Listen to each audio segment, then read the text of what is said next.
Just a heads up, this video contains gore, upsetting themes, swearing, spoilers for Outlast 2, and worst of all, opinions.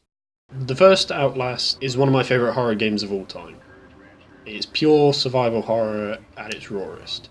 You've got no weapons, no secret martial arts skills, just a video camera and your will to survive. The objectives are as simple as can be. You start off investigating an asylum to follow a lead that a company named Murkoff is performing human testing. Find out the lunatics have literally taken over the asylum. They killed us. They got out. The variants.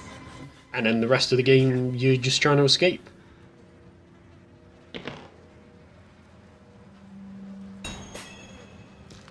You can run or hide from enemies, or just stealth your way around if you prefer.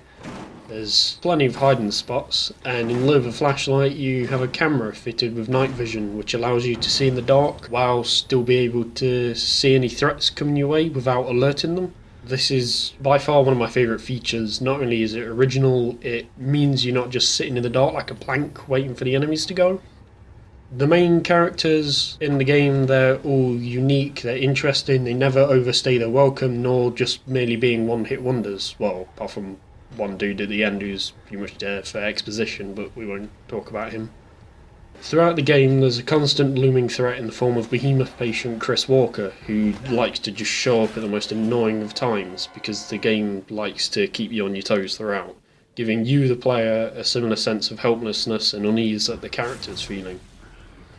Each of the main characters are placed within their own section of the asylum. They also act as an obstacle to escape, as well as having their own individual plot points. There's a set of twins who just casually talk about killing and eating you. And when we kill him slow. Such patience. I want his tongue and liver. They are yours. There might be something else with them as well, not entirely sure. Good grief, he's naked! There's a crazed doctor who cuts up pretty much anyone and everyone as research, and that includes you. No offense to the man, but I sometimes worry he might just be a little bit crazy. You paying attention? Don't pass out on me. There's so much for you to absorb.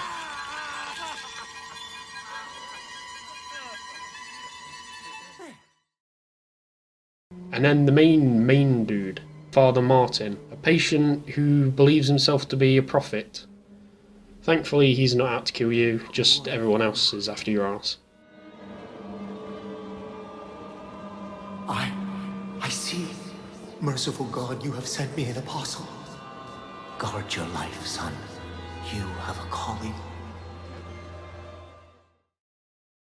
Throughout the game you constantly get warned about something called the Wall Rider, a shadowy creature that can fly and seemingly phase through walls.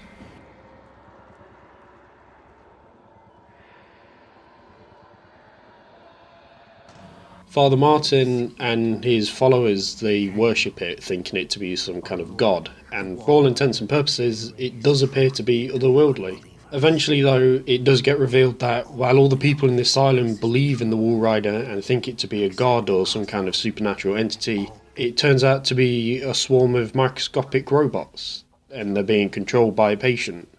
The horrifying experiments by the company Murkoff were actually because of the nanobots. They need someone who's experienced true horrors in order to be able to control them. You're saying the experiment needed Proximity to death. To overwhelming madness. Only a test subject who had witnessed enough horror was capable of activating the engine. But the thing is, everything is explainable. The ghost, the patient's insanity, their delusional beliefs, it's all scientific.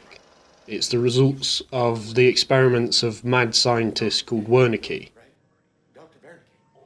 Level design in the game is semi-linear, by which I mean that while levels are free to be explored, you can go about them how you want, you can find secrets. The story and the layout of the asylum themselves is ultimately linear, and it's pretty easy to navigate. You get the simple but very morbid suggestion of follow the blood. The small hallways and the cramped rooms of the asylum lend to the anxiety factor perfectly, whilst on the opposite end, the very few big open areas that there are, they can easily give you a false sense of safety and distance from the freaks that are constantly surrounding you.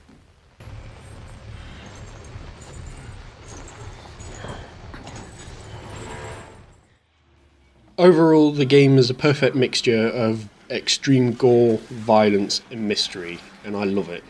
Nothing feels out of place, the story can be a bit confusing but all the pieces are there, and the scares are great. A few jump scares here and there, but they never feel cheap. Oh! Fucking hell! Oh, Jesus! Oh my god! There's very little that I don't like about the game. But one thing that I don't like is the fact there's a lack of replayability. Once you've finished the game and the DLC only like 2 or 3 times each, you've pretty much experienced the whole game. Although it's not that bad, because it does mean that you can speedrun the game on stream. Overall, I give Outlast 9 out of 10. Outlast 2, on the other hand, completely sucks ass, 4.5 out of 10.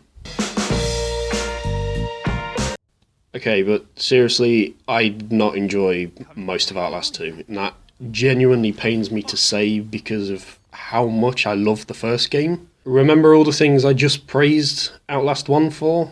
You know, the memorable characters, the straightforward level design, the interesting story and the plot twists. Yeah, Outlast 2 just completely fails at all of these, and it's such a shame because I was so ready to have a favourite new horror game.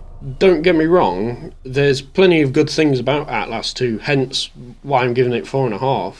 Admittedly, if it wasn't a sequel, I'd definitely rate it so much higher, but it is what it is. This guy's review very accurately sums up how I felt throughout my entire time playing this game. When I first played it, I streamed it with a friend, and honestly, by the last stream, I think we both just wanted it to end so much, so we actually just did a 6-hour stream just to get it out of the way. I actually had to replay and rewatch a lot of this game for this video, because I couldn't remember what happened towards the end of it, because I was just emotionally checked out completely. Just looking at how the game plays and works, it's very noticeable how much it's supposed to be reminiscent of the first game, but at the same time they also tried to take it in its own direction, and the way they did it just doesn't work for me. One of my biggest issues is the level design. Like I said, in the first game, the asylum is cramped and claustrophobic for the most part, but it's perfectly straightforward. If you follow the blood, you'll find your way. Now this one is the complete opposite. The majority of the game is comprised of open areas with some closed areas reserved for a subplot in which the character finds himself in his old Catholic school. The main areas of this game are just frustratingly hard to navigate. They got rid of the blood to follow and just generally made areas confusing and far too easy to get lost in. I'm so glad that we streamed the game because I spent a good amount of time running around in circles while playing, and we had to keep asking the people watching, like, just where the fuck to go, and I really didn't like having to do that, but we did.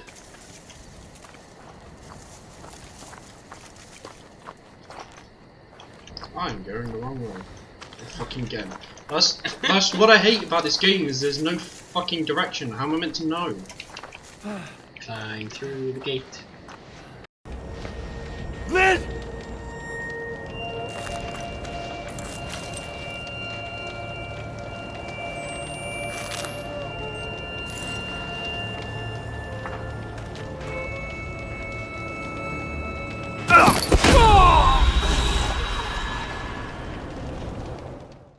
Meanwhile, the school areas are piss easy to get through, because they're straightforward like the asylum. It's like the developers wanted to branch out and experiment, which I applaud, obviously, but it seems like they just completely forgot to actually research how to do open area maps.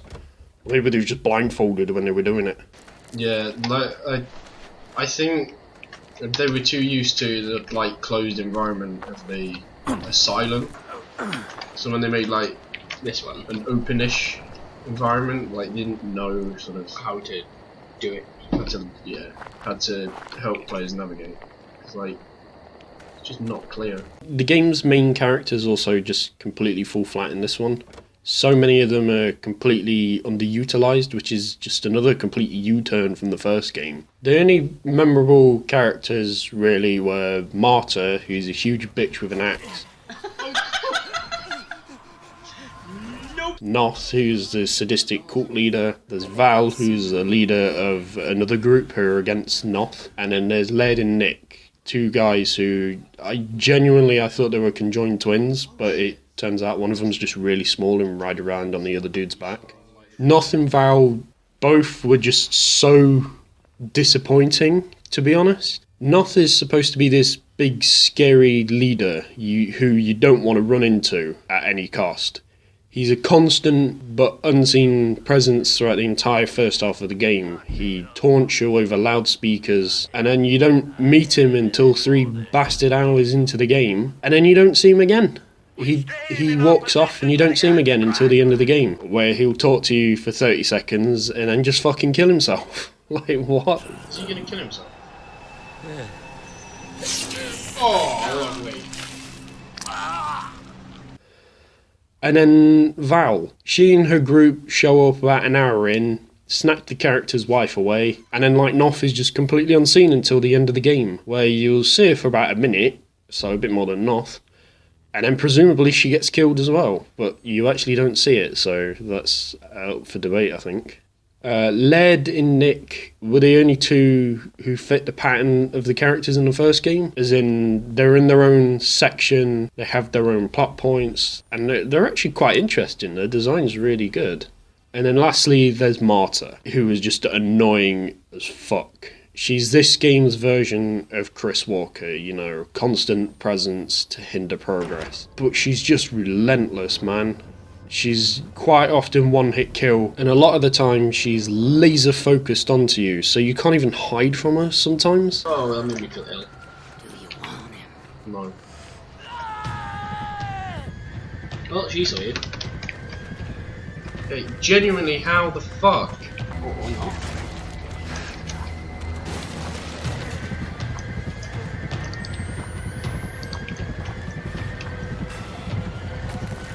Okay, seriously, how the fuck did she know where I was?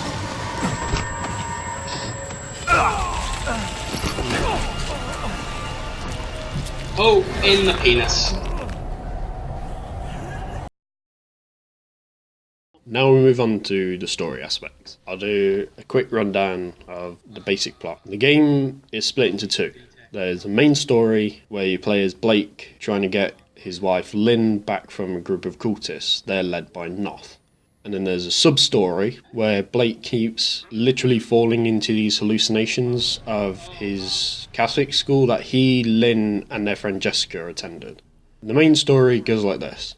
They're flying to a village to investigate the murder of a pregnant woman. The copter crashes and Blake gets knocked out. He awakes to find his wife gone and the pilot skinned and crucified, you know, perfectly normal. He then learns that a religious cult has Lynn and starts his journey to find her. When he does, she reveals that she's somehow pregnant and the cult thinks that it's the Antichrist and they're trying to kill her. A second group ambushes them. This is Val's group, and they take Lynn, and then the rest of the game is once again looking for Lynn. You go through different places with some of the other main characters such as Led and Nick, you know, similar to how the first game went, and eventually you find Lynn in some mines. Here you find that Murkoff, the company from the first game, has a base in the mountains and have experimented on the locals, and that's why they're also batshit insane.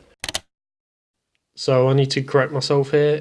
Turns out that the document doesn't explicitly say that Murkoff is involved, and actually you find it a bit earlier in the game than I thought. What it does mention is that the guy writing the note found a tower, the ones that flash the blinding light, and upon approaching it he started suffering horrible hallucinations.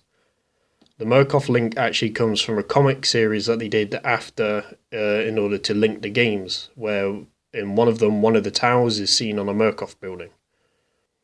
Okay, that's it. Back to the story.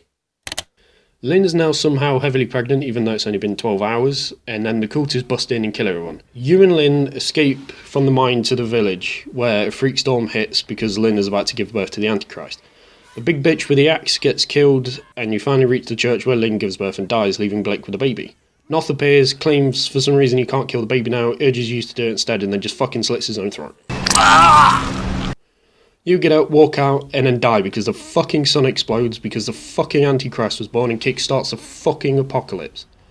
And then the game ends. Yep, that's right. The implied ending to this game is the fucking Christian apocalypse happens and just kills everyone.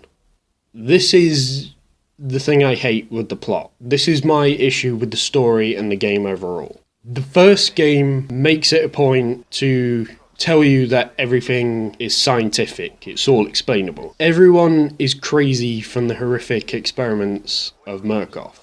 And this game makes it clear that Murkoff are the ones behind the local insanity, implying they're all just delusional in thinking that Lynn's baby is the Antichrist.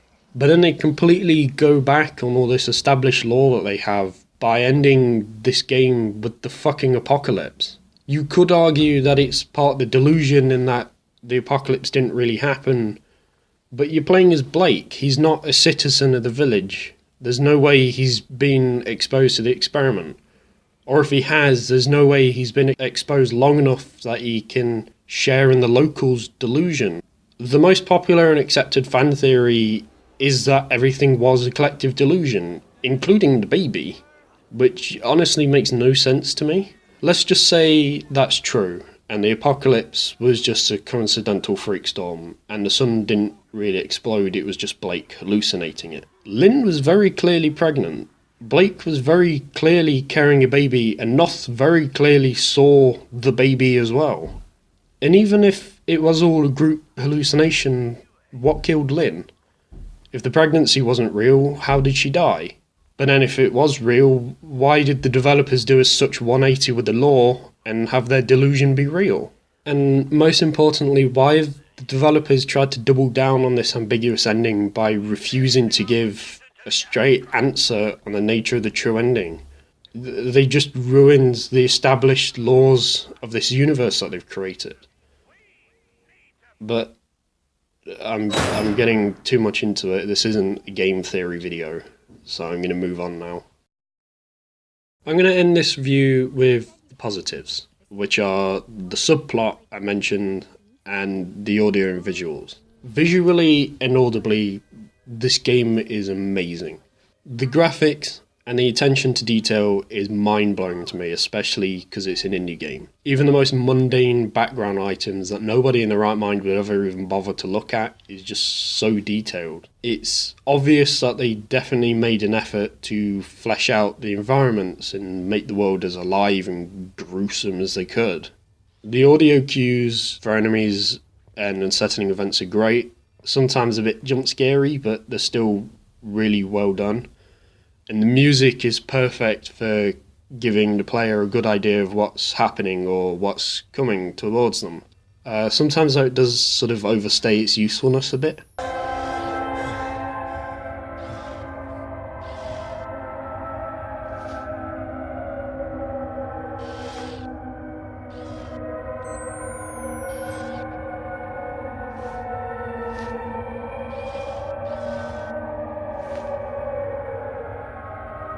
The video camera mechanic, because they kept it for this game, has been improved quite a lot. They also added a microphone on it, allowing you to hear sounds from a distance, which is incredibly useful for tracking enemies if you can't see them, and also just listening to them talk. And then the gore as well has also just been ramped up to the max. The subplot in the school that I keep mentioning was my absolute favourite part of this game. I honestly wish it was the main story. It was so fascinating, it was dark, and the setting was great for a horror game, and it was so much more fitting for Outlast. There's a monster within these scenes that was really well done, and seriously made for some of the best scares in the game. Like I said, you'll fall into these scenes at random parts of the game. They're like hallucinations that Blake's having. And each time you get a bigger insight into his past, while at the same time being stalked by the creature. The creature will be calling you names, it'll be taunting you and just generally trying to get you. The story in these scenes revolve around him and his childhood friend Jessica. They went to the same Catholic school along with Lynn. Eventually you learn that Jessica died while she was a child. Turns out that not only did she die, but she actually killed herself, and Blake found her and was just completely traumatized by it, repressing the memory completely. Soon you do eventually learn the actual whole real truth. She was fleeing away from a teacher who had assaulted her and was pushed down the stairs by him, causing her to break her neck. Teacher managed to cover it up as a suicide, forcing Blake to go along with it, presumably. As well as this story being more real and impactful than the main story, at least in my opinion, this subplot fits perfectly within the world of Outlast and wraps up how I expected it to. By this I mean, he believes that there's a supernatural demon from hell, distorting his mind, taunting him at every given opportunity, trapping him in the school he went to as a child, and then it turns out he's essentially hallucinating the creature, and it's nothing more than the horrible repressed memory of a dirty, murderous madman. And I was quite sad that this wasn't the main plot, because like I say, I thought it was the better story in the game. So, once again, Outlast 1, 9 out of 10. Outlast 2, 4.5 out of 10.